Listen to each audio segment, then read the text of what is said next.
One of the bills that made it through just in time would be a first of its kind for the state, setting campaign finance limits and disclosure requirements. Yeah, and we've got our Jamie Seymour here in studio with us now, breaking down what this means for local elections and the impacts of all of this, Jamie. Yeah, those behind getting this pushed through say the main goal is to increase transparency in campaigns and campaign financing, while also making sure that millionaires and billionaires don't dominate Oregon's political field.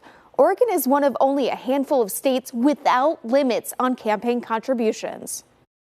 In the final hours of the 2024 Oregon legislative session, a historic move by lawmakers when it comes to campaigns in the state. The Oregon legislature, for its 150-year history, has never once put a cap on a political contribution. And suddenly, within a matter of weeks, Republicans and Democrats came together. A day after it passed the State House, the Oregon Senate passed a bill limiting how much can be given to a statewide candidate per election cycle. Jason Kafori of Honest Elections Oregon was behind the push to get this on the ballot in November and says it'll change how key races may be influenced with major donors. Well, Phil Knight was throwing millions of dollars around over the last couple cycles. Finally, Phil Knight is going to be able to give $3,300, just like everybody else, as his max contribution.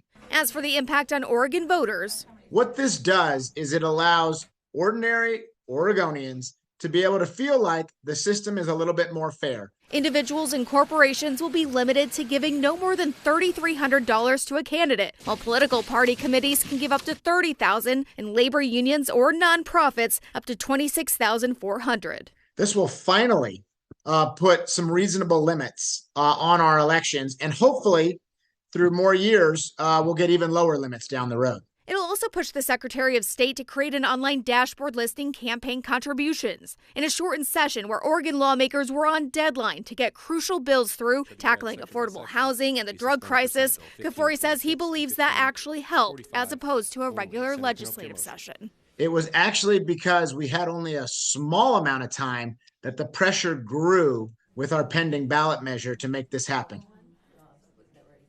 This evening, Governor Tina Kotek issued a statement following the passage through the Senate saying, "I applaud all those who came to the table to find compromise and deliver a policy that will strengthen transparency and confidence in Oregon's elections."